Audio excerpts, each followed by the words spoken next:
आप सभी पत्रकार बंधुओं को और यहाँ उपस्थित मेरे सभी जिन लोगों ने आज इतनी अपनी भावनाओं को स्नेह के रूप में, आशीर्वाद के रूप में मुझे दिया है, उसके लिए मैं सभी पत्रकार बंधुओं का, सभी प्रबुद्धजनों का बहुत बहुत सम्मान और आभार व्यक्त करती हूँ कि जिन्होंने मुझे इस कार्यक्रम के लिए इतना सारा प्रेम और स्नेह दिया।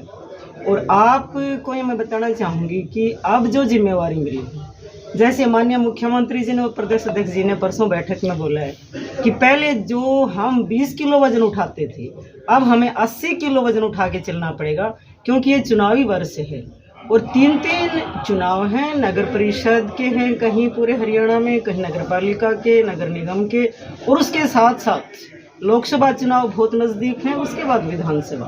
तो तीन चुनाव जब होते हैं तो बहुत ज़्यादा जिम्मेवारी, और आप सब लोगों के माध्यम से मैं आपसे एक प्रार्थना भी करना चाहूँगी कि आप सभी के सहयोग की ज़रूरत है।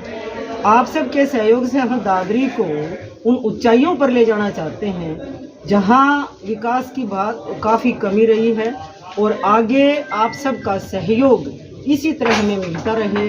तो ये जिम्मेवारी तो बहुत बड़ी है, लेकिन अकेला कोई कुछ नहीं कर सकता। सभी मिल करके इस दादरी को हम अपनी ऊंचाइयों पर ले जाएंगे, विकास की गंगा में बहाने का काम करेंगे। विकास की आपने बात की है, लेकिन भ्रष्टाचार की अगर हम बात करें तो दादरी जिले में इस तरह से आप चाहे माइनिंग में लगा लीजिए या फिर कोई भी डिपार्टमेंट में देख लीजिए, उसमें भ्रष्टाचार चरम सीमा पे। इस पर क्या कुछ? आपकी बात 100% है, लेकिन अभी जिम्मेवारी मिली है जहाँ जहाँ भी इस तरह की बात है, अभी भारतीय जनता पार्टी से और मेरे बुजुर्गों से यही संस्कार सीखा है कि ना 1 रुपया भ्रष्टाचार के लिए कहीं प्रयोग होने देना और ना खुद करना। तो इसके लिए सबसे बड़ा फोकस मेरा सबसे पहले यही रहेगा कि जहाँ जहाँ भ्रष्टाचार की कोई बात है, आप जैसे पत्रकार बंधुओं के माध्यम से या कोई भी और के माध्यम से जहाँ भ्रष्टाचार की कोई बात होगी, वहाँ बलबूते के साथ एक झांसी की रानी की तरफ बन के चाहे तलवार लेके खड़ा होना पड़े, लेकिन भ्रष्टाचार के खिलाफ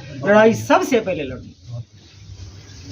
नहीं, देखो, हंगामा करना हमारा मकसद नहीं। हमने माननीय अटल बिहारी जी से और हमारे माननीय प्रधानमंत्री जी से और हमारे माननीय मुख्यमंत्री से हमने एक ही बात सीखी है कि हंगामा करना हमारा मकसद नहीं।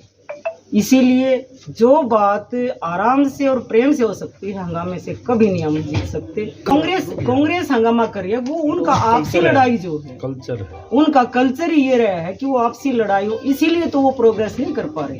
इतने सालों उन्होंने राज कर लिया और उसके बाद अब जीरो होना, तो ये क्या है? ये हंगामा ही तो है। जो वो हंगामा करते हैं, हंगामे से कभी नहीं एकता में बल मिलता है, हंगामे से कुछ नहीं कर